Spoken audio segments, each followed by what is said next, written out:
تو پاکستان چونکہ اسلام کے نام پر مارز وجود میں آیا تھا، پاکستان کا مطلب کیا؟ لا الہ الا اللہ۔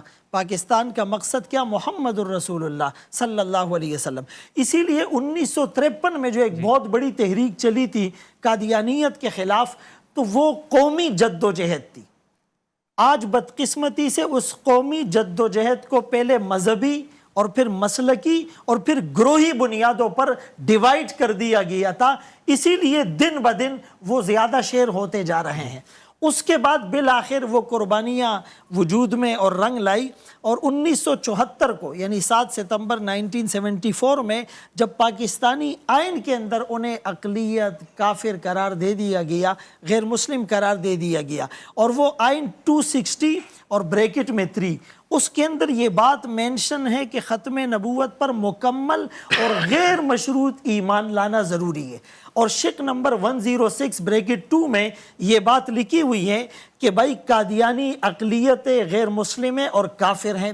اسی طرح امتناع قادیانیت آرڈیننس جو 1984 کے اندر آیا تھا، اس میں یہ بات واضح کر دی گئی تھی کہ بھائی کوئی قادیانی گروپ، کوئی لاہوری گروپ اپنے آپ کو بذریعہ الفاظ، بذریعہ تحریر، مرئی طور پر، نقوش کے طور پر اپنے آپ کو مسلمان، اپنے مذہب کو اسلام، اپنی عبادتگاہ کو مسجد، عبادتگاہ سے اٹھنے والی آواز کو آذان نہیں کہہ سکتے، لیکن اس کے باوجود آپ مجھے بتائیں کہ کیا وہ قادیانیوں کی جو کوششیں تھی وہ ختم ہو گئی؟ کیا آج بھی جگہ جگہ ان کی عبادت گاہیں موجود نہیں ہیں، ان کے لٹریچر تقسیم نہیں ہوتے ہیں؟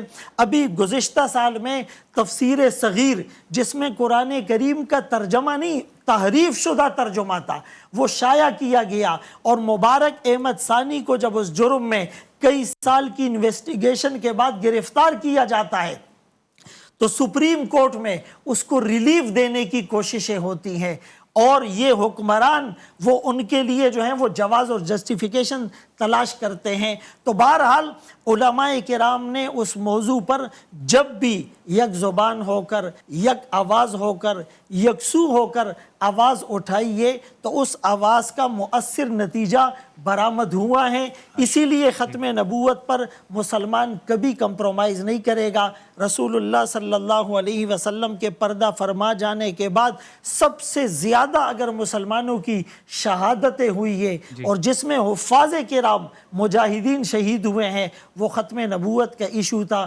اس ایشو پر مسلمانوں کو بہت زیادہ حساس اور بہت زیادہ کانشیس ہونا چاہیے، یعنی مصلحت اور حکمت اور اس وقت دنیا کے اندر جو ایک لوبی سرگرم عمل ہے، ان کی باتوں میں آ کر اپنے اس موقف کو کمزور نہ ہونے دیں۔